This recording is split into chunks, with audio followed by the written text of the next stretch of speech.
flood survivor network in the country. And I'm joined now for this meeting by higher ground leaders from across the country. And we're also joined by Drew Williams Clark, who heads up the RainReady program at the Centre for Neighbourhood Technology. And Drew will be sharing his presentation on the work of the RainReady program. So, Drew, do you want to share your screen and let's get going? I'm very grateful to you. Sure. I think you have to allow me to do that, Harriet, if you're the host. I'm Oh, not sure who the sorry, host have is. I got it on a... Okay, you should have the permission now. Cool. All right. So hopefully this is working for everybody. Can everybody see this glorious photo? Yes. Okay, cool. So just by the way, Harriet shared, I think, my bio. I've only been with CNT for a couple of years. I'll definitely give you the full sort of background. I'm also going to go through maybe some things that are sort of basic, but they're a little ground setting, and I'm going to try to plow through those a little bit quickly. Hopefully this can be relatively informal, and if people have questions that they want to ask, I'll defer to your conventions. Harriet, do you usually do that throughout or wait until the end? Um, let's wait till the end, but if someone Okay. has a burning Yeah. question, that's fine too. Yeah. Since I can't Sure. see everyone, it'll be harder for me to manage during it, so let's Yeah. largely try and leave it till the end. Yeah, that makes total sense. So that's what I'll do. So I've been in public policy at local governments in the Chicagoland area for about 12 years. I've been at CNT for about two. And really excited to just be able to talk to you all today and excited about the dialogue. And I also want to reiterate, in many ways, Harriet and Lori, who are both on the call, had a lot to do with setting this all up, and I hope that they'll feel empowered to chime in when it makes sense. We're definitely going to see at least one photo of Lori in this, and so would really just love to also own that and honor that, and however you both want to participate, I would be happy to enjoy that. So just a little quick spiel on CNT. We're a think and do tank that's 40 years old, based in Chicago. We're a nonprofit organization. Our niche is that we work with community groups, on the ground organizations, and we work in the subject matter areas primarily around social justice and environmental justice, or environmental resilience as well. And so you can kind of see some of the things that includes maybe as you look at our mission statement. We've done a lot of things in the past, but my team, the Urban Resilience team right now, is most heavily focused on what we call urban flooding. And I want to own the notion that many of the folks on this call are going to be coming from an experience that isn't exclusively or maybe even urban flooding at all. But I'm bringing this definition up as a way to expose you to the concept, and also just to sort of broaden people's notions of what flooding means. That's something that we care about a lot at CNT. But I want to also say that when we get to sort of the approach that we take, there's no reason that it's exclusively focused on urban flooding. So I hope that this in some ways is enriching, but don't think of it as a focus that's exclusively on urban flooding. So urban flooding is what happens when homes, yards, or streets are flooded from heavy rains or snow melts. It damages property. It makes travel difficult and dangerous. It also results from sewer water backing up through pipes into the basement and from water seeping through foundation walls. And so that backup experience, the sewer backup experience, again, I think to many folks on this call, is going to be somewhat foreign, because if you live in an area with a separated sewer system where wastewater is in one set of pipes and drinking water is or storm water is another set of pipes, then you won't experience sewer backflow. But it's something that's very serious where we live. So the question is, why is it happening? These are all photos of areas where we've documented examples of urban flooding, so I'm going to be showing these throughout. One is that we've observed a change in very heavy precipitation. And so you can see how much that increase over the last 50 years is, in sort of the multi-state regions that are on this map. So obviously the Northeast, where many folks on this call represented, is the heaviest increase over the last 50 years. Increased development intensity. So that means, the more that we pave over land, the less area that rain can be absorbed into the ground when it falls. And so the the more we pave, the more we develop, the more acreage is covered by impermeable surfaces, we call them, the less area there is where rain can just soak into the ground the way it wants to.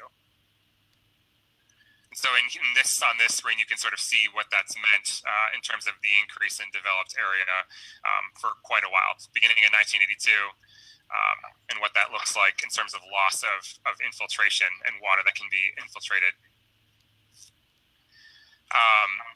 When we think about this, it's also important to sort of think about what that can look like. And so, in a natural ground cover context, you can have 25% shallow infiltration, 25% infiltration, and 10% runoff, with 40% being evaporated off of surfaces like trees and grass, things like that. When you go to 10 to 20%, obviously there's less that can be infiltrated, more is runoff. So if you look at one house, maybe that's 10 to 20%. When you get into more of a subdivision or a small community, maybe that's more like 30 to 50% impervious. And then when you get into a highly developed area like downtown Chicago, you're talking about most of it being impervious. So there's nowhere for the water to go other than into the man-made places that we build for it to go, so sewer systems. But this sort of gives you a sense of how that continuum works between, very undeveloped places to more developed places. And just to clarify some of this, evapotranspiration, or just when water evaporates off of surfaces like plants. And runoff is just a form of pollution, essentially, when rain falls onto impervious surfaces, and then it has to run off somewhere. And as it runs off from wherever it falls, it collects whatever is on that surface. So if it's the road, it's collecting, whatever is dropped by tires, whatever leaks out of cars, things like that. If it's running off of a roof, it's running off of whatever happens to be covering that roof, etc. Infiltration is just how much of it gets into the ground where it wants to go, how much of it is going to get into shallow and deep aquifers where we ultimately draw our drinking water from. Another reason for this is aging infrastructure, right? And so this is a photo that a guy that used to work at CNT took at how corroded one of the combined sewer pipes was in a community where we were working. And you can see that over time, that corrosion has a huge impact on the efficacy of those pipes, right? So when we think about our infrastructure, for one thing, it's really important right here to sort of know, and probably many of you already do, that, the way that the public sector invests in infrastructure is first roads, mostly roads, and then everything else. And that's because we think, and many people think, you can see roads. So every day, if you're driving over a pothole, you don't like that. You experience that in a very real, first-hand, first-person way. Pipes are under the ground, and we tend to approach investment in pipes more like, when it breaks, we fix it with whatever money we have to fix it. Whereas roads, there's this elaborate, accounting system where we look at, depreciation and asset management accounting and all of these elaborate things that essentially ensure that when the roads are undrivable, we replace them long before that. When the pipes are unusable, we have no idea until somebody can't get water, or until there's a leak, or until there's something awful that happens. And there's very little sensing technology to sort of help us understand how bad off that is. So until we dig into the ground, we really don't know how bad off the pipes are. There's also just a discrepancy in how much we invest. We overinvest in roads. We underinvest in pipes. So some of the things that this causes in an urban flooding context are combined sewer overflow, and those are two pipes that go into the Chicago River. The adage is whenever it rains more than an inch, you get something like that, and those are pipes that are carrying both stormwater and wastewater, the same pipe, and it flows into the Chicago River. You get flooded basements, and so this is a picture of a couple that we took sitting a few stairs up when their basement was flooding, and you can see that water is not clear, it's dark, which means that that's sewage that's in their basement. There's a diagram here. We're going to get a little bit more into sort of the internal and external infrastructure, but that's just sort of a placeholder there. Flooded streets is the other thing that happens, and we've seen this where the combined sewers have so much water built up in them, and there's so much pressure that it actually spouts out of manholes, just like the one that you're seeing right there. This means people can't get around. It also just means you have standing water in highly polluted areas, and where does it have to go? Ultimately it goes back into people's homes, it goes into people's yards. It's not just that it's a flooding issue, it can also be a pollution issue. So this is just sort of a quick recap. A combined sewer is where all wastewater and sewage goes into the same pipe as stormwater. And a separated sewer is where you have a sanitary sewer for wastewater and a storm sewer for the water that comes from the rain. And many communities have separated sewers. I imagine that many folks on this call have separated sewers. So that backflow, that basement photo, that's probably not going to happen in your area. It's a clever animation. I hope you enjoyed it. This is another photo of what a backflow in someone's basement can look like. And I want to own that we spent a lot of time listening to the way that people experience this. And I think it's really important. There's an obvious cost to people's embedded wealth. And we have a lot of analysis that shows, at least in the Chicago region, that urban flooding happens disproportionately to people of color and low-income communities. And so in many cases, when you're talking about low and moderate income homeowners, this is their embedded multi-generational wealth that's being eroded by a problem that happens, sort of infrequently, but more frequently as climate change continues. We've heard stories about people losing their memories, people losing bedrooms that they rely on for elder care, for folks that need an extra bedroom. These are folks that found enough money to be able to finish out a basement, and then that livable space is gone. People generally don't want to move family members or loved ones back into a basement after it's been flooded, and especially by backflow. So we start to think about this, and this is probably very basic for many folks, but there's this hierarchy that we think of in stormwater management, and it's similar to when we think about the old reduce, reuse, recycle. What that really led to is everybody recycling. And the initial idea was, no, we really need to reduce, and then we should reuse, and whatever's left we should recycle. And the problem is that that's not really how we approach the problem. We just went, gung-ho into recycling, and now we're finding a whole bunch of problems with that. Well, the same is sort of true with the way we approach stormwater.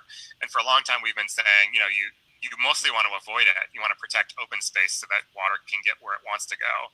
Then you want to sink what's left into, places that are sort of naturally emulated. So maybe into porous paving, trees, rain gardens. We're going to get more into that in a bit, but you can create ways for water to absorb more where it falls that are natural solutions. Then you want to get to holding it. So you can create basins, tanks, reservoirs, detention ponds. Many of you are familiar with these, and that's sort of more of a gray infrastructure solution. And then finally, you want to send that water to be treated into treatment plants via all kinds of things. And really, what you want to do, this is where we've invested all of our time. Really, is in sending it. And these are, sort of the massive public infrastructure projects that have resulted from that. That's a water treatment plant in Stickney in the Chicagoland area. It treats, billions of gallons of reclaimed water every year. But what we really need to be thinking about is doing the first two things. We want to focus on avoiding it and then sinking it. And that's kind of what I want to focus on a little bit. I want to talk a little bit about building scale gray infrastructure solutions, right? So a lot of what we do in RainReady is focus on who is being impacted and how do we help them, as opposed to, and I'm going to try to see the chat log as well, but it's, okay, cool. Looks like it's not much for me. That's fine. I just wanted to be sure that I wasn't ignoring about anybody. But there are gray infrastructure solutions that can be used at a building level that help to solve people's problems immediately, as opposed to sort of always thinking long-term and always thinking about the new public investment. We have to also be thinking about how do we solve the harm that's being immediately felt by people. So when you think about home flooding, we think about a few building level gray infrastructure solutions. So we can talk about a backwater valve. This is only relevant to people in combined sewer areas that might experience basement backflow. But basically what backflow is when the combined sewer overflows, it wants to go back into the pipe where it comes from, which is the pipe leading from your basement into the combined sewer. And so the way to stop that is to essentially take a valve that when that sewer gets to a certain point just closes, and so it can't go into the home. There's also sort of a vault that people bury in their front yard that collects some of the sewer overflow before it even has to get to that valve. But those backwater valve solutions are pretty widely adopted in the Chicagoland area, and they're I won't say they're affordable, it really varies, but many people who can afford them will take those on and ask a plumber to put one in. Another is a sump pump, and this is both urban flooding and a coastal flooding solution. If water's getting into your basement in any way, many people are familiar with a sump pump. You put a tank at the lowest portion of the basement. There's a pump that, when that tank fills, pumps it back out either into the sewer system or into the yard in some way. You don't want to put you can't use a sump pump for backflow because it oftentimes will put it back into the yard, and you don't want sewage water in the yard. But a sump pump is very helpful for many people. And obviously you can put in multiple pumps, backup batteries. There are many ways to make sump pumps work.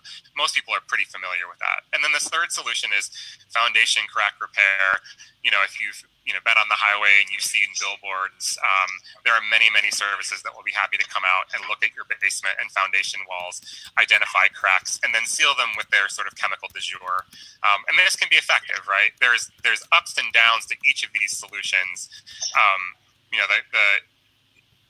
But they're all helpful to people that are experiencing this issue. So I want to make sure that people are aware of those. One thing I also wanted to talk about a little bit that we don't often talk about, and I'm hoping that when I change my screen, we can get there. I didn't have time to seek permission for any of these images, but there's a growing product line that are sort of doorway flood barriers that, especially in places that might experience urban flooding and overbank or coastal flooding, we're finding to be relatively effective and really relatively cost efficient, right? So there are videos for how to install these yourself. There are products that you can buy and install yourself. You can have a professional come and install them, but they're all fairly straightforward. Essentially, you're adding a gate to your door so that when the water line rises to a certain level where it would flow into your home, you've sealed that doorway up. And there was a great photo that I think I saw here. Yeah, this one, where there's a guy, he's just looking out over the flood, and it's not getting into his home. One thing to emphasize is that none of these solutions are foolproof. All of them have issues, and there is a certain point at which flooding overwhelms any one of them. They all have a design capacity, and that capacity can be overreached in a bad enough rain event. And so it's important to recognize that as any of you are pursuing different kinds of solutions. What I do want to emphasize, though, is that there are a range of solutions at a range of costs that can help people in their homes. And some of those are gray infrastructure, right? Which means that they're artificially created. They don't try to emulate nature. They just they sort of capture the water, or they send it the way as any other sewer project would. They're just based in your home, and so they have a more specific impact on the home. So this is one of those examples, and there are so many different products out there that represent this. It's not one we often talk about because it's less useful where we live, but in many of the places where you live, I think this is a really helpful thing to know about. So this is another example of a massive retention facility. So one thing that we always talk about is that there's this emphasis in public works and in infrastructure on what we sometimes call the mega project, right? And so in Chicagoland, many people are familiar with the TARP project or the Deep Tunnel project. And essentially the concept is, well, we have way more rain, we have way more stormwater than we have anywhere to put it. And we're so paved over that there just isn't enough capacity for most communities to dig deep enough to have a big enough tank to really help everybody. So there's one mega government called the Metropolitan Water Reclamation District of Greater Chicago that covers all of Cook County, which is the largest county in the state, third largest county in the United States of America, and has 121 unique municipalities. If we build a big enough tank, everybody's stormwater can empty into that tank and everything will be great. Been building that tunnel for a long time. It's still not done, and we aren't really seeing the level of benefit that's been promised. And so that's the concern that we continue to hear when we listen to community groups, small, low-capacity municipalities. It's just not having the benefit that we thought it would. And so many people will try to choose these mega solutions. Local governments are primed to pursue a mega solution. It's what they know, but it doesn't always work. And so this is an example of like sinking it and holding it, right? So if you build a huge enough tank that all the storm water goes into this place, you know, it's potentially going to have an impact. It's also wildly expensive and may not have the impact that you anticipate it will. So what we're trying to get people to think more about, and what we think is really the answer, is something more distributed, right? So one of the reasons that deep tunnel doesn't always work is that with 121 municipalities, they all have their own pipes. After the water leaves your home, it goes into your municipal pipe, and then it has to get from the municipal pipe into the deep tunnel. And so if the municipal pipes are degraded to such a degree, it doesn't matter how deep the tunnel is, the wastewater, the stormwater aren't getting there. In that context, if especially communities that don't have enough tax revenue to be able to improve their pipes in any reasonable time frame, there isn't an immediate solution that's going to reduce the harm that is a mega project. It has to be what we call a distributed solution. So a distributed solution means not just big public right-of-way projects. It means all kinds of projects working together. And it means not just gray infrastructure projects, tunnels, pipes, tanks. It means green infrastructure projects. And green infrastructure, so this is a slide that sort of talks about common public right-of-way interventions and private property interventions. But the main thing I want to emphasize is that green infrastructure simply means natural solutions that retain rainwater on site, like, you know, a detention pond would, except that they have natural enhanced features that help to make sure that that water has more infiltration and more sort of natural purification. So we're going to talk a little bit about what that means. But these can run a range of sizes. In our programs, we do a lot of home-based rain gardens and bioswales, but they can be manufactured. I'll go through some examples. So one example is permeable pavement. So you're looking at a sidewalk that has permeable pavers. What that means is that the rain isn't just going into the street. It falls through the cracks in those pavers and is absorbed by natural features underneath. So that reduces pollution because it doesn't gather any of the nastiness that's on those pavers before it gets into the system. And it also helps add retention capacity because it's falling into that area and absorbing into that area. That's one example. So you could rip up concrete and put in permeable pavers, and that's one example of green infrastructure. And this isn't a mega project. It's also not a tiny project, but it's somewhere in between. Another example is bioinfiltration. And there are lots of features that you'll hear about in this category: rain gardens, bioswales, planter boxes, and larger scale basins. This is an example of a bioswale because it's linear. So what you're looking at essentially is a trench that's been dug on the side of the street and some notches in the curb so that the water can get into that trench.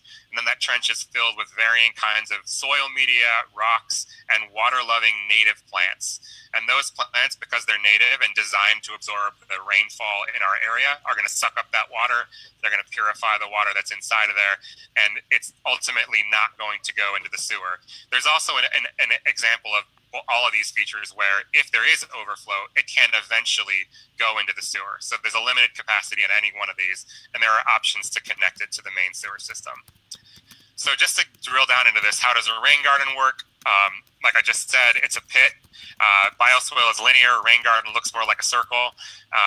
And it's a pit somewhere, in this case in your yard, that has, again, varying kinds of soil media that allow the water to be absorbed, and lots of plants with deep roots that suck up that water over time.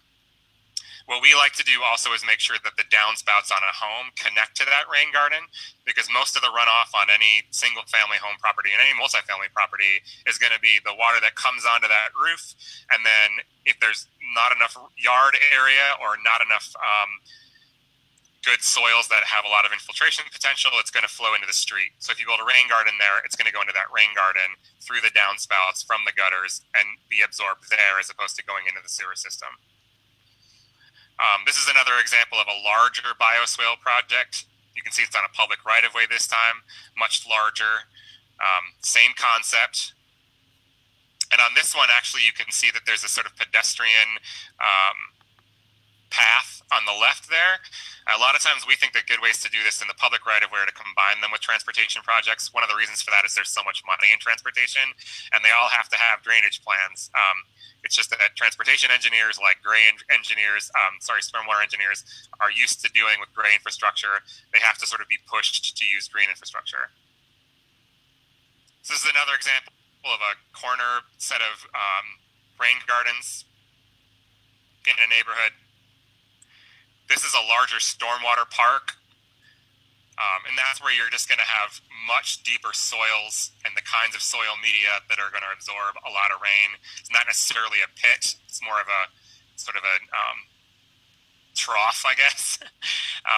But again, the concept holds true.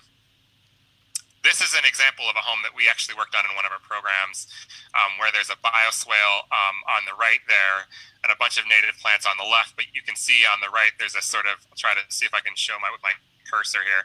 There's a dry well, which essentially is a place where, that homeowner recognized that the bioswale they were putting in, if it filled up, it was just going to cause the same problem. So they put their own subsurface storage in there, which is a little bit of a tank, so that when that bioswale overflows, it just flows into that dry well and it stays on the property. Eventually, that also evaporates. This is another example of permeable pavers and a bioswale. Street trees are the unsung heroes of green infrastructure. They've been around for centuries.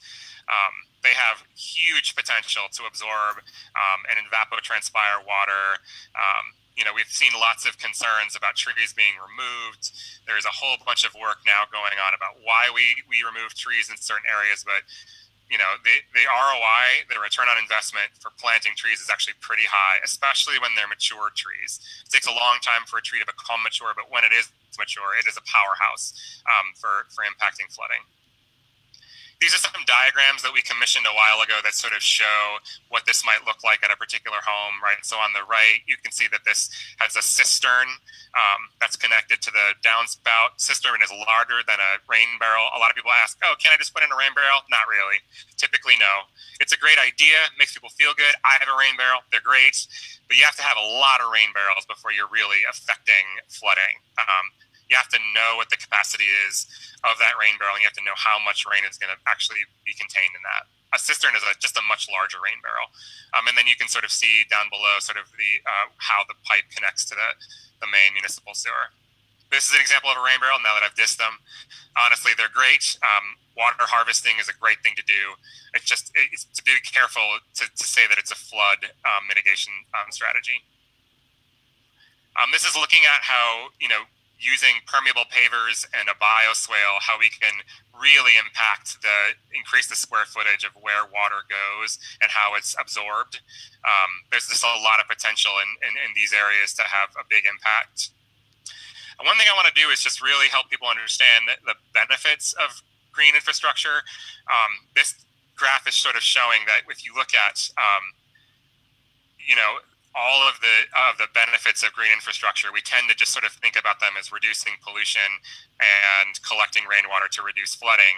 But there's really a ton of other benefits that we're just now scratching the surface of. So I think it's important, especially if you're advocating for these sort of solutions, that you think about these are things that impact public health. They reduce respiratory health problems. They add to recreational space. There's just a range of ways that green infrastructure has benefits beyond the sort of two big ones that we talk about all the time. So this is our attempt at sort of making it visually easy to understand what the degree of impact of each of these solutions is, based on the different ways that we can measure that benefit. So I want to talk about a little bit more about our RainReady programs. RainReady Community is something where it really is a planning process where we spend a lot of time listening, trying to gather information about how people experience flooding in their communities, and then work with local organizations, community organizations, block clubs, church groups, ad hoc developed organizations to try to figure out the best solutions based on the need that's been identified from the people in that community. So RainReady Chatham is one of those that we may sort of get into a little bit. We've also worked in several South suburban communities in Cook County. All of these are planning processes that have been community driven, have done focus groups, community meetings, lots of surveys to try to understand how people feel the impact of flooding in their community, and then based on those and some analysis by our urban analytics team, try to figure out what are the best solutions based on that community's experience. And so that's one example. The second is sort of very direct program that we've been working on, where we partner typically with municipalities because they have the funds to do this, and we will offer a assessment, meaning that someone will go into that home and look at the yard. They'll do some calculations based on the size of the roof typically, and other impermeable spaces, and say this is how much runoff every year you can expect to have, and then design a green infrastructure solution that will actually have an impact based on the volume of water that they're going to be having to store in their home. And then ultimately in each of these partnerships, based on the assessment report and the design of the green infrastructure solution, the homeowner is able to find their own contractor and then get half of the cost of that rain garden installation as a grant from the local municipality. So that's another range of work we do. This is a very specific program that we've provided to people that are interested. We've been able to do it so far in Oak Park, Illinois. We have a pilot right now that's looking at Chatham, which is based on the outcome of the RainReady Chatham plan and the RainReady Chatham group. That one is it's a little bit different in that it looks at both gray infrastructure and green infrastructure. And because of the partnerships that we have with the city of Chicago and MWRD, it's a very finite area. It's also been completely halted because of COVID-19 and the inability to actually get very close to anybody right now. So that's been a huge, it's been a loss because many people are suffering day to day in Chatham, especially a couple of weeks ago with the rains that we experienced. But we're confident that once we get into a later phase of the governor's plan to reopen, that we'll be able to ramp that up rather quickly. And love to talk more about that when we're done. But that's what RainReady Home is. The my RainReady virtual assessment tool, and this is Lori, is something where you can essentially do a reduced level assessment of your own home. If you live in Cook County, you can essentially type your address in on this page, answer a series of questions, and then it will recommend a series of next steps to you based on your responses to those questions and your address, and encourage you to pursue a few different options depending on what you enter.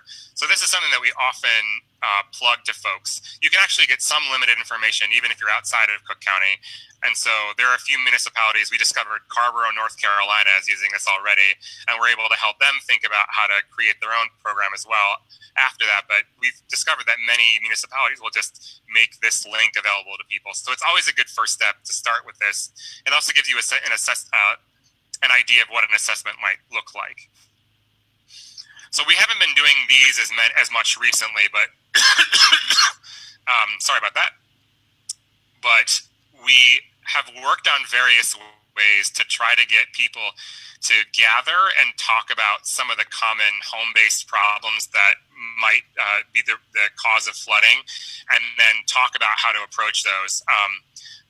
One thing I wanted to sort of also mention is that our RainReady Home program is now not just exclusively a CNT program or a CNT and a community group program. It's a partnership with Elevate Energy, which is a offshoot of CNC, and they are much more adept at dealing with day-to-day construction and operations issues than CNT is.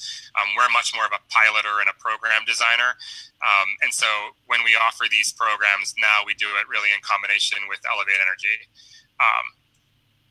So yeah, a social is really a way to try to offer an assessment to a group of people so that they sort of understand more about what to look for in terms of risks on the home property, in the yard, and in the home, as well as what options there are to mitigate those risks to flooding.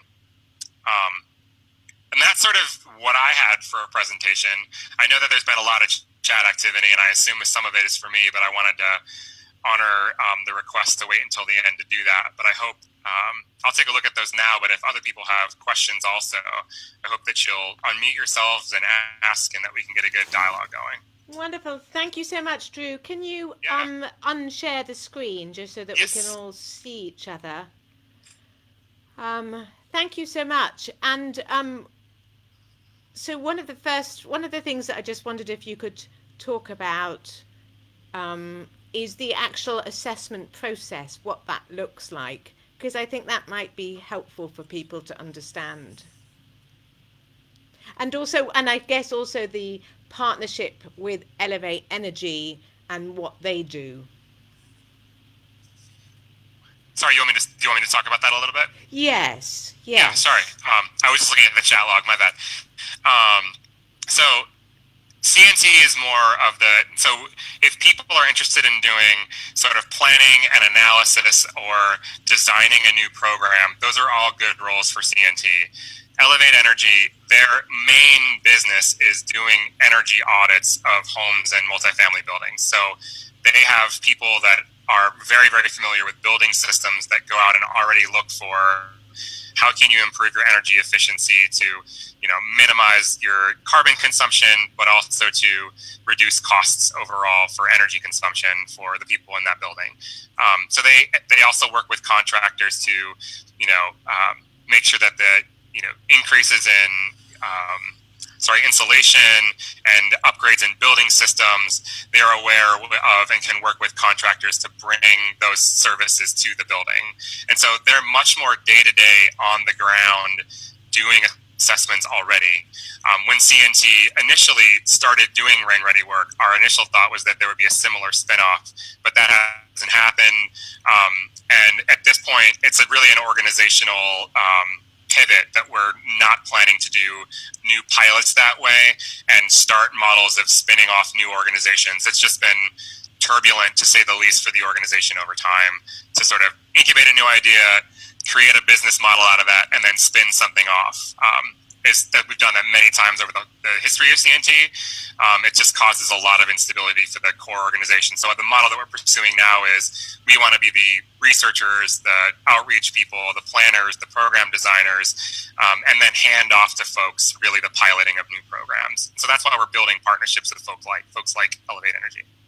Wonderful, thank you. And one of the things that I just want to mention that is perhaps less relevant to some of you, in some cases, you know the immediate cause of the flooding in your community. Like I'm looking at Susan Liley right now in DeSoto, Missouri. You know, when the river overbanks, you know that the cause of that overbanking, of that flooding, is the river overbanking. But others, and I'm looking, say, for example, at Hilton and Michelle in Port Arthur, there's probably a mix of things going on. There might be river banking, there might be sea level rise, there's overland flooding on top of that, there's high groundwater levels, and you can't get the right fix for your flooding until you know exactly the cause of it. And for me, that's the real power of RainReady Home, is that it helps you understand the risks and the causes and therefore design solutions. I know that there were questions, and there were mostly people saying, "We want you, Drew, in our community." And it's worth just saying, of course, it costs money to get the RainReady team to your community. But let's open it up to questions. And I have muted you all, so please unmute yourselves when you have a question. And just as a reminder, please just say where you're from, so your group and your town, city, and state. Who has questions? Suzanne. I always have questions. Drew, hi, I'm Suzanne from Ocean City Flooding, and we are a small barrier island off the coast of New Jersey. And I would be interested in learning more about how I could take your assessment process and make it fit an island community. I think the fundamentals are more or less the same. I think it's important to say that, especially in your case, if we were to work with you, we would want to look at sort of macro and then think about what a home assessment would look like. Right. So my sense is you already kind of know what the biggest issue is, and maybe there are a combination of factors, but we we can adapt an assessment workflow to sort of emphasize the home-based solutions that are going to be more useful in whatever context it would be. I think the other thing to know is that depending on, again, on the gravity, one of the questions in the chat log was, is there an algorithm to determine, how big you need to make a rain garden based on, other factors? And the answer is yes, and it's actually a very straightforward one. So based on that, we'd have to take factors into consideration, like in the average home where you are, how big is the impermeable area, what's the rainfall, and then what has been the history of flooding in your area? Because I don't want to none of us want to go into your community and recommend an assessment that says put a rain garden when a rain garden is going to have minimal impact to the majority of the problem, right? So there is a limitation in the amount of yard you have to put into a rain garden to how effective that can be. There's only so deep you can dig and how big you can make it. And so depending on those things, there are other solutions you could try. I think there's also just sort of an assessment benefit potentially to just having people armed with information. So if the assessments over and over and over show that, your impact is going to be limited, or the most that you can do is mitigate, then that's worthwhile information, especially for a group that wants to make sure that you're advocating for the long-term solution. I think what I was trying to ask, and I guess I didn't ask it clearly, although that's good information, is do you have some kind of a tool or workbook or something that we could use to take what you've already learned and apply it to our community? Yeah, I think the completely no-cost way to look at that is to look at My RainReady right now. You can click that link, and it will lead you through the steps of a home assessment. And that's 100% free. Although I would say that it's very much designed for a Chicago type properties with basements, those types of solutions. Correct, Drew? Unless it's changed. No, there are people around the country using it, so really? I don't think of it exclusively. I will say that you're going to get the most detailed information if you're in Cook County. That's definitely true. Wonderful. There are just background data sets it pulls from that we don't have for other places. Fantastic. Catherine, did you have your hand up? Can you hear me? Yes. Okay, yes. I was just curious. I went out on Sunday. I'm sure much of the water had receded, but we went into an area, a couple of areas, one where that community, a residential community, is looking at, there's been a military staging area development that's been permitted, that we have that on appeal. And then there's also a wetlands restoration project of the Turkey Creek. So we went out and kind of braved the weather to see what the area looked like. And we took pictures of the water as a result from the tropical storm Cristobal. And they apparently did not do a flood risk assessment. Usually when you think of wetlands restoration, that's a good thing. But I don't think everybody was shocked when they saw the number of trees that were removed. And so I was kind of shocked when I went out to see, because the whole area looked like a creek. But fortunately, the water came very close, and it came up, but it didn't go into the church that's adjacent to the creek, and it didn't go into any of the residential areas. But that was, from a tropical storm. I can just imagine if we had anything, even a Hurricane 1, Category 1 hurricane. But I guess my question is, when you're doing a flood risk assessment, when you have these type of restoration projects, and what their goal is to restore the wetlands area to a wet pine savanna, and that's good. But meanwhile, while these trees there have gone back and replanted trees, that there'll be thousands and thousands of trees replanted. What happens in the meantime because there were no beneficial grasses that had enough time for the water to absorb some of the water. That's a really good question. I have to admit, it's probably outside of my expertise. It seems like there should be some sort of like interim mitigation strategies that are put there while that construction is going on. Queen Quet, I saw you nodding, and I'm guessing your comment might relate directly to Catherine. So let me bring you in. Yes. Good afternoon, everyone. Glad to be here one more again and things like that.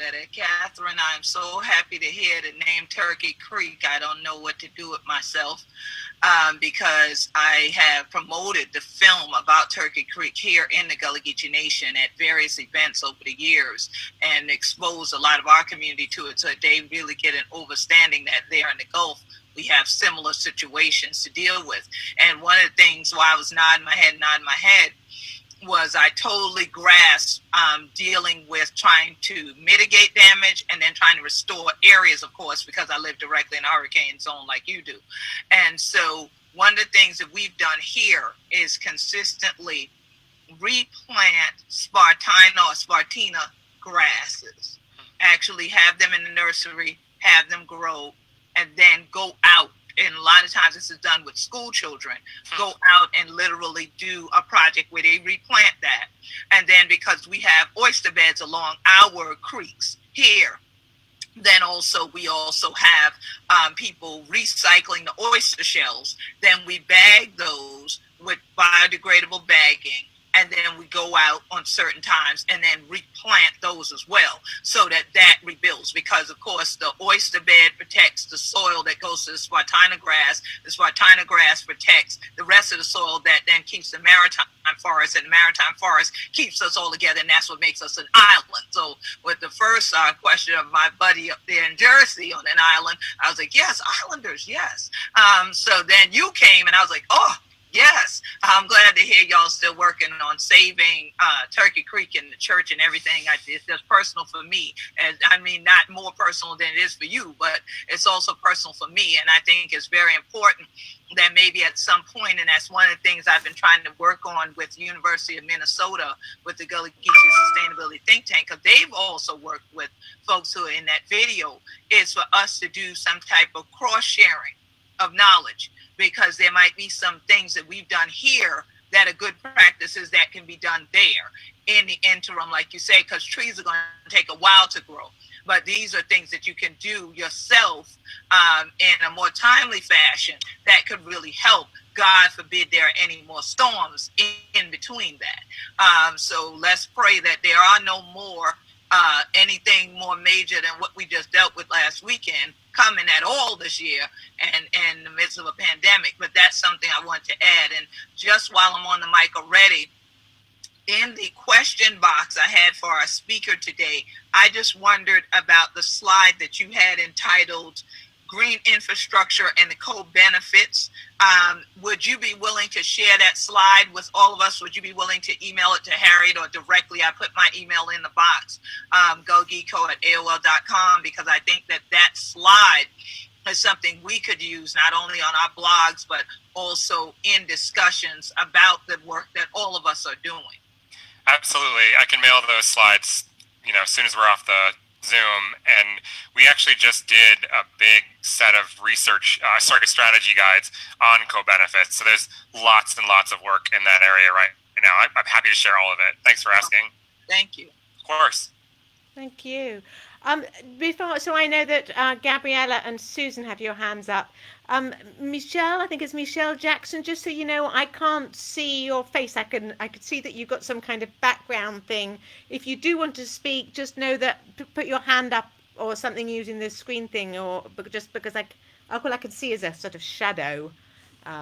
So, hey, yeah, I did. I actually put my question in the chat box already. Hey, Drew. Hi. Oh. Wonderful information. Wonderful. Excellent. So, yeah, I'm learning so much. So, yeah, thank you. Thank you. Of course. And I did. I put my question in. And I'll probably have some more at a later date. Okay, well, why don't you just ask it now since you put it in, and then let's go to Gabriella and then Susan. So basically, with the rain garden, I'm the one who asked about the sandy soil. Oh, Got sorry. it. Could you just say where you're Okay. from? Yeah. Could you just say where you're from? I forgot. We Oh, need to be I'm doing this. sorry. I'm from Eastside Community Network, ECN. Okay. Right. Awesome. In Okay. Detroit. Yeah. So Yeah. it is 100% possible to do rain gardens in sandy soil. In fact, they like sandy soil the best. It's like the ideal soil type to be doing that kind of solution in. So we work in Gary, Indiana a lot. Very, very, very sandy soil, and it's just the easiest place to put a rain garden in. So that's a benefit. Thank you. Thank you so much. Thank you. Go ahead. You were saying something else, Drew? No, ma'am. Mm-mm. Okay. Thank you. So Gabriella, then Harriet. Susan, then Beth. Don't Okay, forget to say hi, where you're I'm from. Gabriella, and I live in Staten Island, New York City, and another island. We were really badly hit by Hurricane Sandy, 24 plus people, because there were a lot of undocumented. So the official number is 24 people died. We're on the northwest coast of it, and we have a lot of wetlands here that we're losing at a great fast pace. We're fighting. I lead the Coalition for Wetlands and Forests, and we're trying to save a 30-acre wetland. They're planning on cutting down 2,000 mature trees. And for anybody who wants to know, one mature tree will absorb 100 gallons of water per day and evaporate it. So we have 1,800, which is 180,000 gallons per day, which we're going to lose that. And I had to foil to get a plan that the developers are doing. They do not want to put permeable pavers because it's too expensive to clean. Yeah. They do have swales, but there's a pipe in it. So my question is, it's probably better to not have a pipe, but if they have a pipe, should it be high or low? And could it be a perforated pipe? I've seen things where perforated pipes seem to work very well. I think it's sort of a case-by-case basis. The elevation of the pipe itself has to do more with where the water is intended to go. So it'd be hard to make a universal statement about whether it should be built high or low. I'd have to know more about the context. I think you're right that you generally want to try to build enough capacity in the swale to be able to. You definitely want to be able to. The goal in any situation of a reconstruction should be to replace one-to-one the capacity that's being lost. And if they're not including the trees in that loss, then that's just bad math. I think the where drainage is a good idea is when there isn't enough capacity in the green infrastructure to accept retain the water that's going to be that retention potential that's being lost with the reconstruction project. I know that sounds super turgid and wonky. Did that make sense, or am I being helpful? Yeah, no, I understand that. They're going for what they're putting on there. They're going to compact the soil really hard, really densely, and the pipe is probably going to the sewer treatment plant, which there's only one on the North Shore, and it's 30 years past its life expectancy. Yeah, I mean, I would empathize with everything you're saying. I don't know that I have a lot to add, honestly. It seems like the advocacy that you're trying to do is exactly what should be done. Ultimately, if you're going to reconstruct something, you have to put back the capacity that you're taking away. Yeah. So if it's a densely packed ground, the pipe should be high? I would think so. Again, I'd have to know more about the specific situation. But, I mean, especially if the soil is compacted, that's not valuable at all. Compacted soil has very little value. At that point. Right. Yeah, swale means nothing. It's nothing. Right. It's pretty meaningless. There has to be enough. There has to be enough of a medium. They have to replace the compacted medium with something that's going to actually have the water flow through it. If you can't flow through it, it's sort of superficial, right?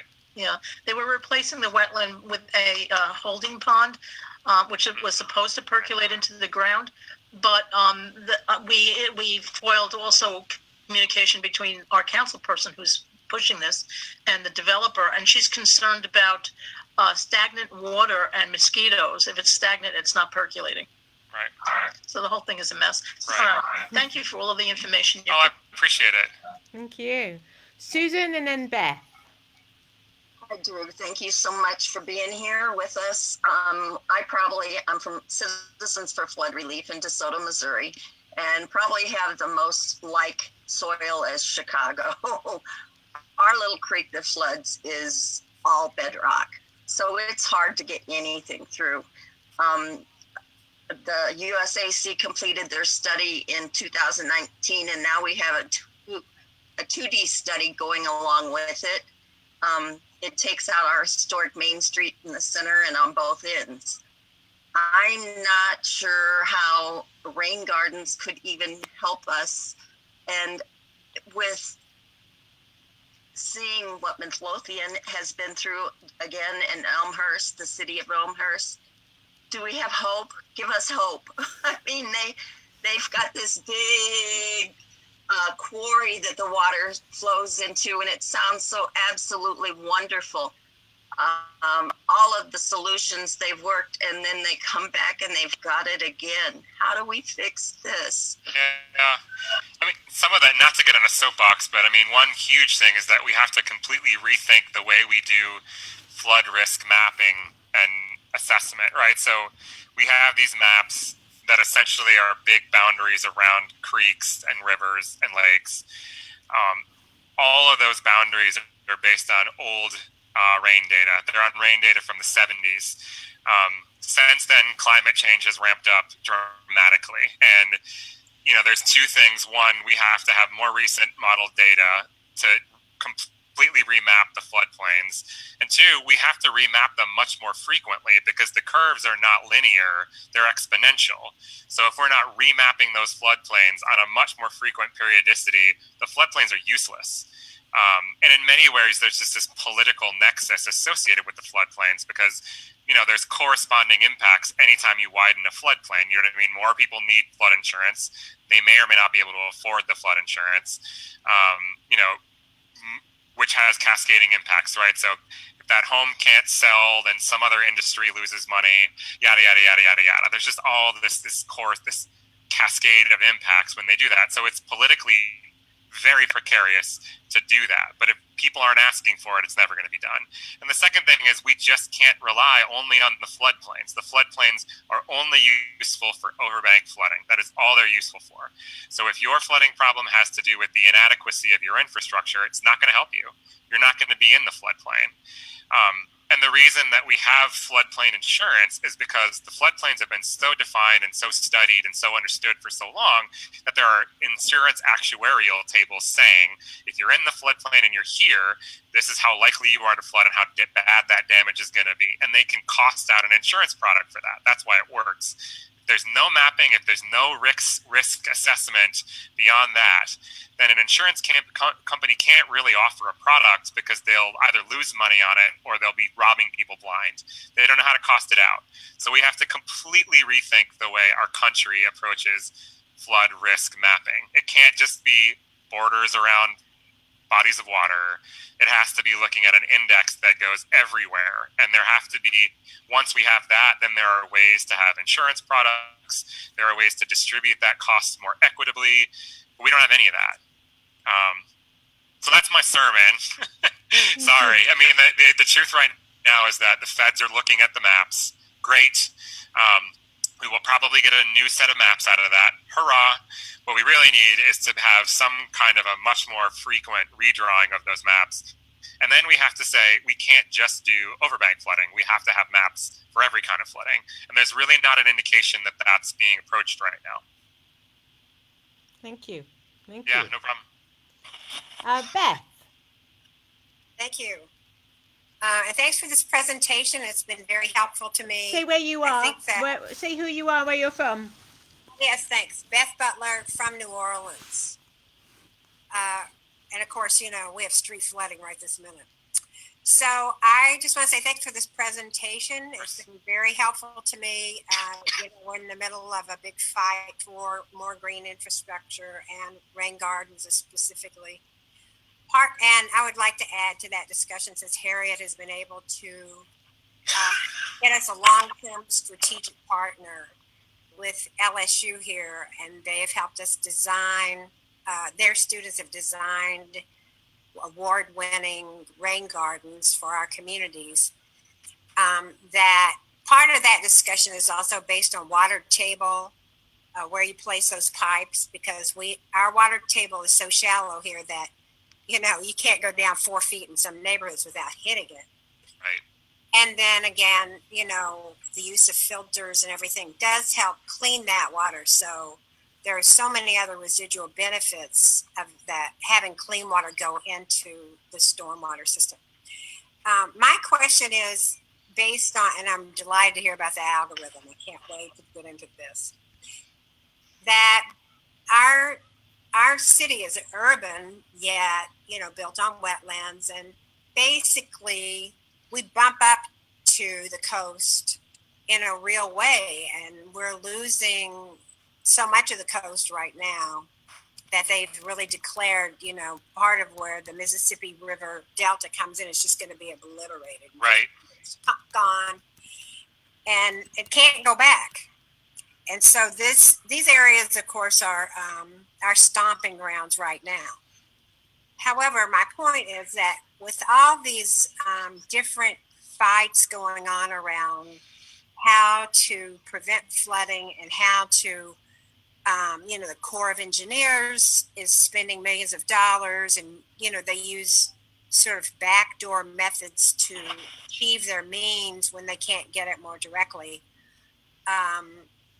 And one of them is that they're trying to talk about the flooding on the Mississippi River during a hurricane.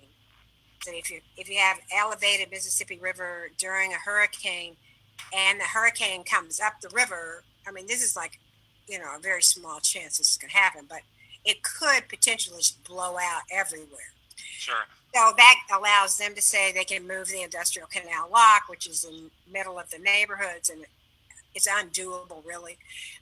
But again, the implication is that with all these projects that are going on in the Corps' work, and there's so many more gates and blocks now for where the water would get pushed through and surge, that right now, I can't tell. I've never been able to see where they figured out that the new gates that are going up across essentially where the water is pushed through estuaries from the Gulf into the cities. Where is that water going? I don't really understand this, and I feel like even our work here needs to better understand what that flooding is going to look like, because it's more than one state, because we're, you know, what with Mississippi, and so are we? I mean, it looks to me like we're about to flood them out. Okay, and that's a more rural area, although there are some of those little beach towns that are, you know, lovely. It's just that, you know, how do you ever, you know, figure that? And isn't that like some grand, like epic tragedy about to happen because we didn't figure it out? I mean, it sounds like it 100%. I mean, I would just say that there are certainly ways that we could help you, or other organizations could help you do your own modeling, essentially, to figure out where water would go if different things were to happen. So if changes were to happen, I think, you know, we've looked at this data set called LIDAR, which is basically planes fly over. They bounce light waves off of stuff below it, and you can look at elevation that way, essentially. So the real answer is, like, there are people that build their lives off of hydrological modeling, right? And that's all they do day in and day out. And you take all the factors and they say there's an X% chance the water's going to go this way if that happens, and an X% chance the water's going to go that way if this and that happens. And they build up scenarios and they try to communicate them in ways that you and I can understand. There are lower brow ways to go about doing it that are still very analytical. But when you don't have all the information, so for example, what we often find is that we know what's higher and what's lower, and we know where gravity should take water, and we know, you know, if it's covered by permeable, impermeable, and even the soil type. What we don't know is how well the sewer is working, and that's usually the hardest set of data to find. And local governments tend to lean on Homeland Security and not share that information. It varies. It's absolutely foiable. It is public information, but we found that typically people will rely on Homeland Security and say, no, we don't have to share that, and then they won't. We've had specific experiences with that. It's still something that should be done, and it sounds like many people here have done FOIAs. Why not? You could do a FOIA for a sewer atlas, but without that, you can look at elevation and all the other things I talked about, and you can start to say, this is the direction that you would expect the water to go. This is where you wouldn't expect it to go. So that's something that we're sort of piloting approaches on right now with some communities. I don't think that we're all the way there yet, and especially with the multitude of factors that you're experiencing, it would be hard to say. But I agree with you. It's a travesty that people aren't looking at what the consequences will be, or probably just as likely that they aren't being transparent about what the consequences will be. Oh, thank you. And could I have a couple of sentences from your FOIA request? We'd like to do those. Oh, sure. I'll send you it. Beth, if you put your email in the chat log, I'll send you the request and the response. Okay, thank you so much. Of course. I really appreciate it. No problem. Thank you. So I think, Rebecca, you had a question, correct? Don't forget to say where you're from. Yes, my name's Rebecca Jim, and I'm from Miami, Oklahoma, and we're in So the question I have is, if we have two different sets of maps that have been done, FEMA and the USGS, and they look very similar when you put in the amount of water that's going to be in the river and how high the lake level is, and you can adjust that, and it's very similar, but they're not the same. So if we've got people, the lake level is kind of going to rise, it's going to be politically risen. How do we know which people we really need to tell are most at risk for the new flooding? And should they depend on the FEMA map or the USGS map? Sure. Again, I want to be responsible and say I would need to know more, but I mean, in general, do you know which one is newer? No. Okay. Newer. So I'll just be very transparent with you. My logic there is the ones that have been drawn more recently tend to rely on more recent data. Okay. And so it's good to sort of look at that. If it's more recent, I think it is very likely that is going to be the more accurate map. But there's, if this is from an experience of communicating with people about what risks they might have, generally, somebody could work with you to overlay both of them, and you could just choose the entire area. You see what I'm saying? That's what we want. That would be the safest approach. That is the help we want. Right. Okay, thank you. I wanted to share with people a circumstance that I found absolutely fascinating. Several of you know I'm looking, and I'm not sure actually that he's working with any of you, but he's worked with Catherine and Ruth in Gulfport, Mississippi. We've been working with this expert scientist who is a real hero, and he's helping many higher ground members with his analysis, mostly focused on proposed new developments and critiquing them. And he's working with a group in Charleston who are fighting a development, and the stormwater models provided by the developers, I believe, suggest that it'll all just be fine. This development is not going to impact you. In fact, as they typically going to say, it'll make your flooding, better. You will flood less as a result of this development. So Steve looked at videos that residents had taken and correspondence that they had. And he did two just so simple but kind of startling observations. The first was that there was a correspondence between the stormwater manager and one resident, where the resident had discovered that a pipe had been blocked. So there were supposed to be two drainage pipes, and one of them had got blocked. And what the correspondence showed was that the stormwater officials in the city of Charleston have no idea about their infrastructure, because the person said, oh yes, that was prior to me, it must have happened, we have no record of it, and we don't really know what's going on. And apparently that's pretty typical. So Steve describes this as, when they develop the stormwater infrastructure. It's against a set of plans which then get modified when you create it and then get modified over time. And so what you end up with is something that's very different than what your plans suggest. The other observation was when someone posted videos and provided the date, Steve was able to look at what the rainfall was on that date, and what the video showed was the flooding. And he showed that it was actually the infrastructure's only working at 50% capacity.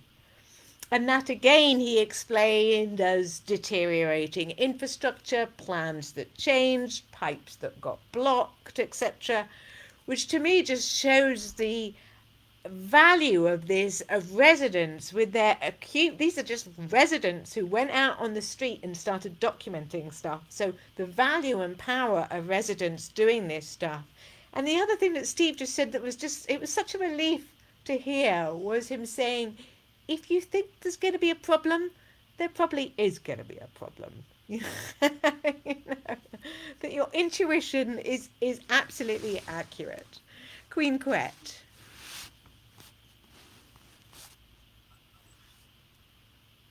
Yeah, I just wanted to dovetail, Harriet, because as you're talking, I am seeing my pipe outside the Gullah Geechee Sea Island Coalition that was inundated with grass in the ditch, and how it was Hurricane Matthew, and then we just got hit. I mean, that year it was tropical storm, hurricane, just felt like they were just coming every week to visit us. That's how I felt. You couldn't recover from one thing and there was another one. And the counties are also an issue to have to contend with. In Charleston, you have the city of Charleston, and then you also have Charleston County. Here in Beaufort County, I'm on St. Helena Island, so I am considered to be a part of the unincorporated area where the townships are all around us. So we have to deal with whose road is it in terms of road maintenance. Is it a state road? Is it a county road? Is it a private road? And then these pipes are usually on state roads, county roads, and they don't clear them every year. You would think that, especially with sea level rise, in a hurricane zone, in a climate change zone that's a front line for it, they would consciously have the guys go out in the trucks every year with the heavy equipment and redig the ditches ahead of hurricane season. No. It takes us to have to call downtown or go downtown and tell them the specific road where it's flooding, and it's not flooding because, oh, there's rain now. No, it's a week or two after a storm and the road's still covered in water, and it's only because grass is covering the pipe that's supposed to actually take that water on and outward as part of their infrastructural system that we pay all these taxes for. So I love that you mentioned what the other citizens elsewhere have done by taking pictures on their own. It gives me an idea in terms of trying to get a whole, not just citizen science group, but a watch group going amidst some of our local folks to constantly do that and to send me the pictures or to notify me so I can come document it and keep going down to county council to force them to consistently clean out these things. And it's always, oh, that's part of our stormwater management plan, but that road's not on our priority list.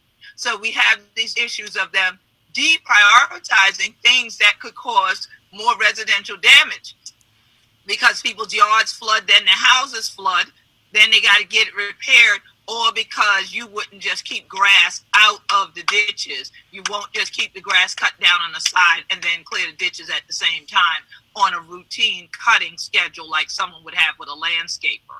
So I just wanted to throw that into the discussion because, again, it just resonated for me when you said it, and all I could do was see this situation. Again, of course, we're now in hurricane season again and got to work on this all over. So thanks for all you said, Harriet. Thank you. I just want to make a real quick point, and I know other people want to ask questions too.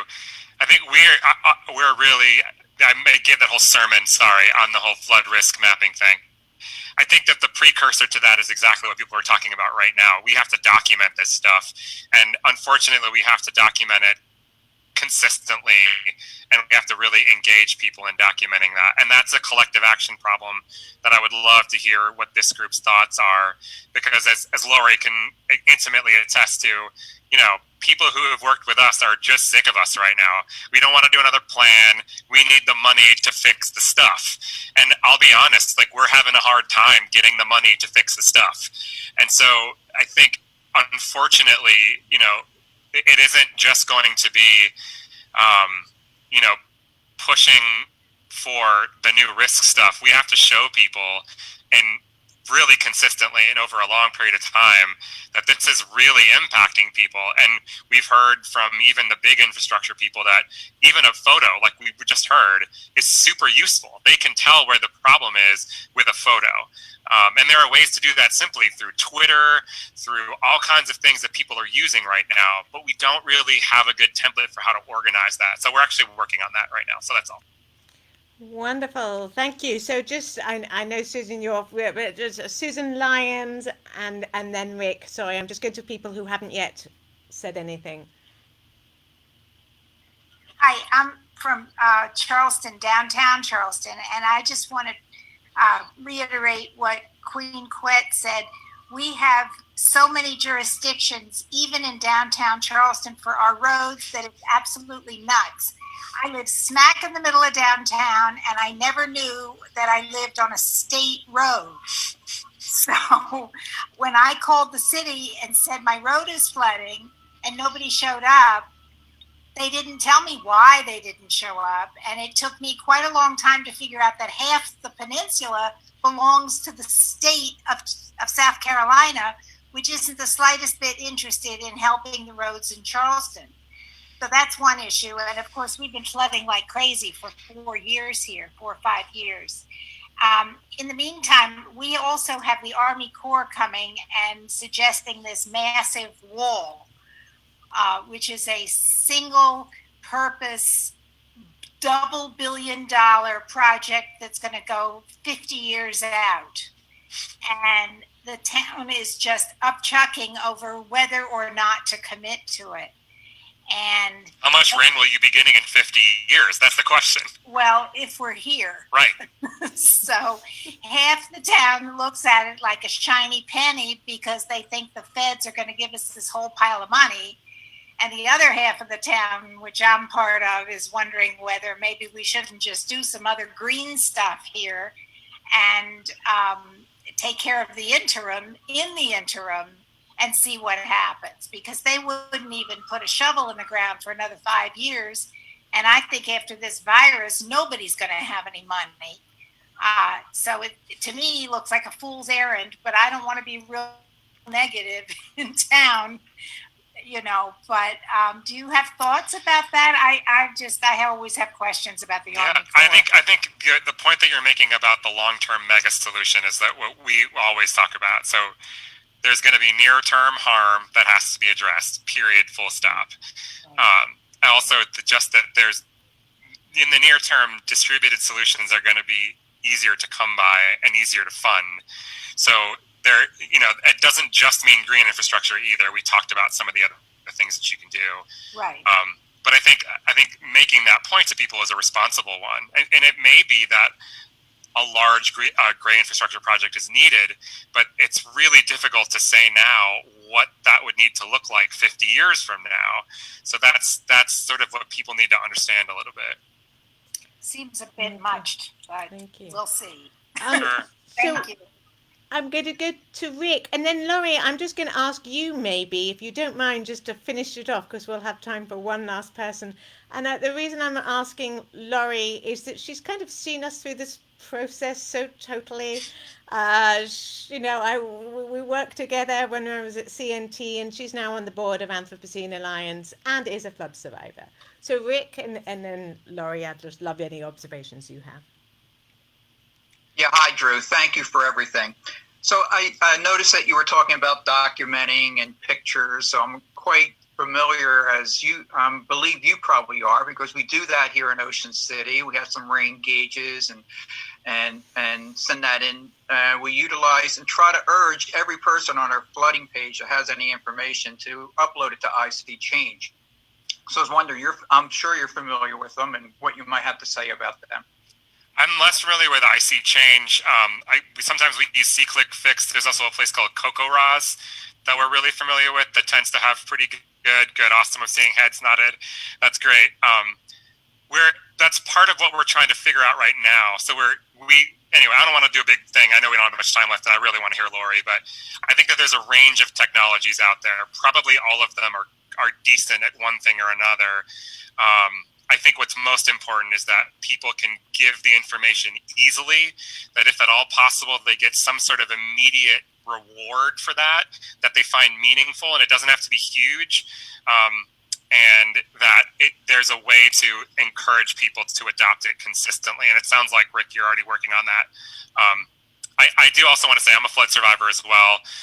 We had backflow in my basement 2 weeks ago, 8 inches deep. And when my wife was a week away from giving birth to my 4-year-old, I had to stop her from going into the backflow because that was not advisable.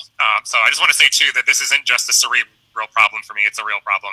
I'm right there with all of you. Cool, thanks. Yeah. Thank you. Laurie, any thoughts, observations?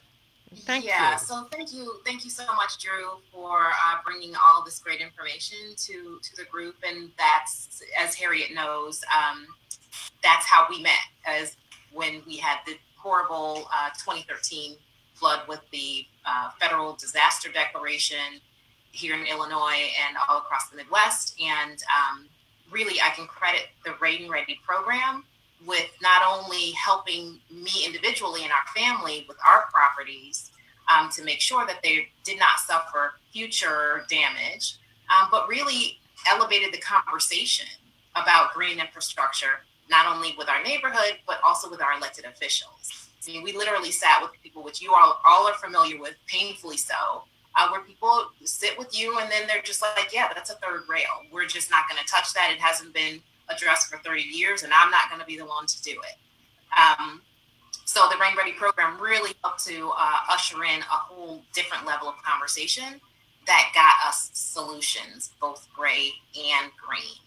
I can say for me personally, the rain garden it's another part of my house. It's almost as if, that we put on an extension because it does require maintenance and it does give a lot of joy. So that's kind of like my unscreened in, screened in porch. We see all kinds of little wildlife critters, and even though I know that it's not solving the entire problem, it's something that individuals can do if that solution works for you. That can absolutely be replicated throughout the neighborhood. So yeah, I just really like to give thanks to CNT, to Harriet, Drew today, and to the whole Higher Ground group. This is why we're here, is to share best practices.